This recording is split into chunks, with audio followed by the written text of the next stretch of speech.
नमस्कार दोस्तों, स्वागत है आपका विक्रम क्लासेस पर हिंदी के महत्वपूर्ण प्रश्नों के साथ में। तो चलिए शुरू करते हैं अपने पहले क्वेश्चन से। निम्नलिखित में अशुद्ध वाक्य है, सही आंसर है ए, आपका दर्शन कब होगा। जबकि शुद्ध वाक्य होगा आपके दर्शन कब होंगे। मुझे कानपुर ही जाना था, ये शुद्ध वाक्य है। उसने हस्ताक्षर किए होंगे, ये भी शुद्ध वाक्य है। कृपया मेरा नाम भी लिख दें, तो ये भी शुद्ध वाक्य है। क्वेश्चन नंबर 2, यदि मैंने पढ़ा होता तो अवश्य सफल होता, निम्न में किस प्रकार का उपवाक्य है। सही आंसर है सी, क्रिया विशेषण उपवाक्य। क्रिया विशेषण उपवाक्य का मतलब होता है काल, स्थान, रीत, परिणाम या परिणाम बताए, तो उसे क्रिया विशेषण उपवाक्य कहते हैं। क्रिया विशेषण उपवाक्यों का जो प्रारंभ होता है वो यदि, यद्यपि, जब, जहाँ, जिधर, ज्यों ऐसे शब्दों से होता है, तो इससे आप उसको आसानी से पहचान सकते हैं। और उपवाक्य जो है 3 ही भेद होते हैं, संज्ञा उपवाक्य, विशेषण उपवाक्य और क्रिया विशेषण उपवाक्य। क्वेश्चन नंबर 3, रीतिकाल को अन्य किस नाम से जानते हैं। सही आंसर है बी, श्रृंगार काल।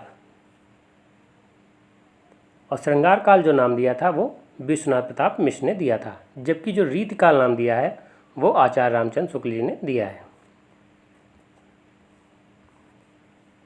क्वेश्चन नंबर 4, निम्नलिखित में विलोम शब्दों का कौन सा मिलान सही नहीं है। सही आंसर है डी, समास। समास का जो विलोम होता है वो व्यास होता है, जबकि आकलन का विकलन, अभिज्ञ का आज्ञ और व्यष्टि का समष्टि विलोम होता है। क्वेश्चन नंबर 5, आधी रात का समय के लिए एक शब्द है। सही आंसर है सी, निशीथ।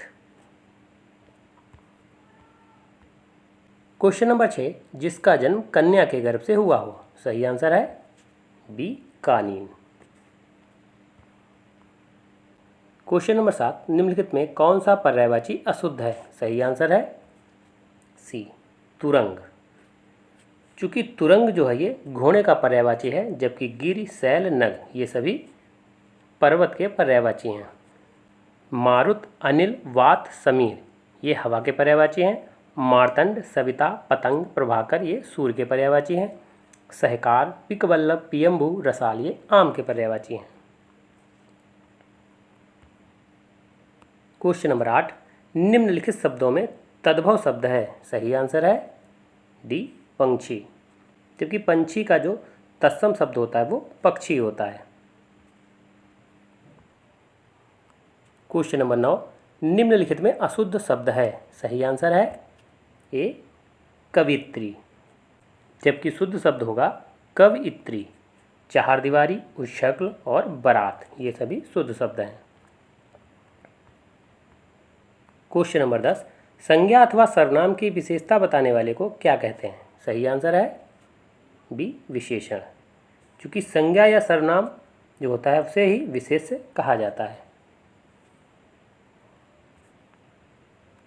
क्वेश्चन नंबर 11, निम्नलिखित में से किसके अंतर्गत नियुक्त, छुट्टियों की स्वीकृति तथा पदवृद्धि आदि की सूचनाएं दी जाती हैं। सही आंसर है ए, कार्यालय आदेश।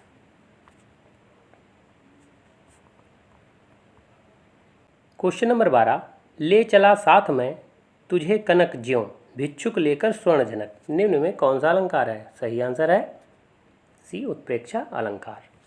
उत्प्रेक्षा अलंकार का मतलब होता है जहां उपमेय में उपमान की संभावना प्रकट की जाए। उत्प्रेक्षा अलंकार में कुछ पहचान चिन्ह होते हैं, जैसे ज्यों, जनु जानो, मनु मानो, जन हो मनो, निश्चय ही जान पड़ता है। तो इस तरीके से अगर वाक्य में जो है शब्दों का प्रयोग हो तो वहाँ पर उत्प्रेक्षा अलंकार होगा। क्वेश्चन नंबर 13, उड्डयन में कौन सी संधि है। सही आंसर है ए, व्यंजन संधि। उड्डयन का जो संधि विच्छेद होगा वो होगा उत धन डयन। तो इसमें जो है ता का प्रयोग करके उसमें हलंत का प्रयोग किया जाएगा। इसी तरीके से अगर एक ही जैसे वर्णों का 2 बार प्रयोग हो रहा हो तो उसमें भी जो है अगर उसका आप संधि विच्छेद करेंगे तो वहाँ पर ता का प्रयोग करके हलंत का प्रयोग किया जाएगा। जैसे तट्टिका, उज्ज्वल, सज्जन। तो आप देखेंगे इसमें भी जो है 2 वर्ण एक जैसे ही आ रहे हैं। तो इस तरीके से अगर वर्ण आए तो वहाँ पर उसका संधि विच्छेद इस तरीके से करेंगे और उनमें सभी में जो है व्यंजन संधि होगी। क्वेश्चन नंबर 14, विनायक का संधि विच्छेद होगा। सही आंसर है सी, विनय धन अक। अब आप देखें, विनय धन अक, अक चूंकि ये प्रत्यय का प्रयोग हुआ है तो इस तरीके से ये अयाद संधि होगी। और अयाद संधि में उच्चारण में अय आय अवाप का प्रयोग होता है। जैसे आप देखें विनायक, विनायक, तो अय का प्रयोग उसमें निकल रहा है। क्वेश्चन नंबर 15, ऋत ऋतु शब्दों का सही अर्थ है। सही आंसर है ए, सत्य मौसम। ऋत का अर्थ होता है सत्य और ऋतु का अर्थ होता है मौसम।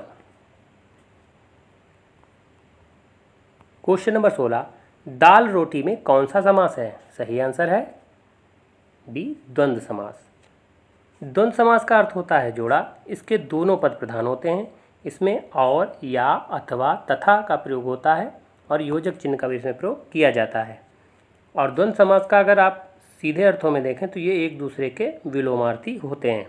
जैसे आप देखें दाल रोटी, तो एक दूसरे के क्या हैं, ये विलोमार्थी हैं, तो इसलिए ये सीधी पहचान होती है। तो इस तरीके से इसमें जो है द्वंद्व समास होगा। क्वेश्चन नंबर 17, आंखों में चर्बी छाना मुहावरे का अर्थ है। सही आंसर है बी, घमंडी होना। क्वेश्चन नंबर 18, एक पंथ दो काज मुहावरे का अर्थ है। सही आंसर है सी, एक कार्य करते समय दूसरा कार्य भी हो जाना। क्वेश्चन नंबर 19, निम्नलिखित में अकर्मक क्रिया नहीं है। सही आंसर है डी, गरमाना। गरमाना में जो है नाम धातु क्रिया का प्रयोग किया गया है, क्योंकि इसमें संज्ञा, सर्वनाम और विशेषण में जो है आना प्रत्यय जोड़ करके इसको नाम धातु क्रिया बनाया जाता है। जैसे गरम से, अब गरम आप देखें ये विशेषण है, उसमें आना प्रत्यय जोड़ करके इसको नाम धातु क्रिया बनाया गया है। जबकि सोना, बैठना, रोना, उगना, चमकना, होना, करना, हंसना, ये सभी अकर्मक क्रियाओं के उदाहरण हैं। क्वेश्चन नंबर 20, ऐसा भी हो सकता है निम्न वाक्य में सर्वनाम है। सही आंसर है बी, ऐसा। क्वेश्चन नंबर 21, मोहन ने भिखारी को कपड़े दिए निम्न वाक्य में किस प्रकार का कारक है। सही आंसर है ए, संप्रदान कारक। संप्रदान का अर्थ होता है देना या जिसके लिए कोई कार्य किया जाए, जबकि इसमें जो विभक्ति प्रयोग होती है को, के लिए, के वास्ते या के निमित्त का प्रयोग किया जाता है। अब आप वाक्य में देखें, मोहन ने भिखारी को कपड़े दिए, तो इसमें क्या है, कपड़े देने की बात कही जा रही है, तो जिसके लिए कार्य किया जा रहा है, तो इस तरीके से इसमें जो है संप्रदान कारक होगा। क्वेश्चन नंबर 22, मना की भाववाचक संज्ञा क्या है। सही आंसर है सी, मनाही। क्वेश्चन नंबर 23, जल का बहुवचन शब्द है। सही आंसर है बी, जल, क्योंकि जल का एक वचन और बहुवचन जो है समान ही होते हैं। क्वेश्चन नंबर 24, रचयिता शब्द का स्त्रीलिंग है। सही आंसर है सी, रचयित्री। क्वेश्चन नंबर 25, व्याप्त में उपसर्ग है। सही आंसर है बी, वी। कभी भी अगर शब्द की शुरुआत आधी वा और या से हो रही है तो उसमें हमेशा जो है उपसर्ग वी ही होगा, और इसमें जो है अगर संधि कभी पूछी जाए तो इसमें यण संधि होगी।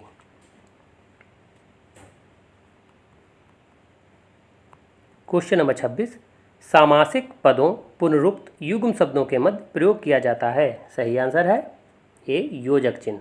योजक चिन्ह जो इस तरीके से बनाया जाता है। अब आप देखें, जैसे सामासिक पदों की बात कर रहा है, जैसे अमीर गरीब, मतलब समास की बात कर रहा है, तो इसमें जो है अब आप देखें द्वंद्व समास में जो है योजक चिन्ह का प्रयोग किया जाता है। जैसे पुनरुक्त मतलब वही शब्द दोबारा, तो घर घर, इसके बीच में भी जो है योजक चिन्ह का प्रयोग किया गया है। तो इस तरीके से जो है ऐसे शब्दों में योजक चिन्ह का प्रयोग किया जाएगा। क्वेश्चन नंबर 27, निम्न में से कौन सा स्वर कंठ तालव्य है। सही आंसर है ए।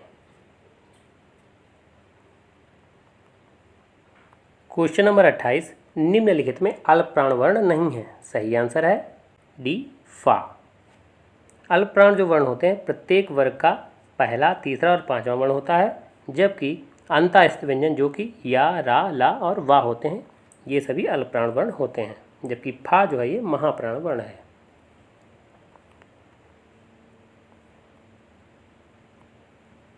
क्वेश्चन नंबर 29, निम्नलिखित में ब्रजभाषा की उपबोली नहीं है। सही आंसर है ए, बैसवाड़ी। ये जो है अवधी भाषा की उपबोली है, जबकि डॉगी, भारतपुरी, माथुरी, बुक्सा, अंतर्वेदी और ग्वालियरी ये सभी जो है ब्रजभाषा की उपबोलियाँ हैं। क्वेश्चन नंबर 30, मेमोरेंडम का हिंदी अनुवाद है। सही आंसर है बी, ज्ञापन। तो ये वीडियो कैसा लगा? अगर अच्छा लगा हो तो लाइक करें, शेयर करें, सब्सक्राइब करें। धन्यवाद दोस्तों।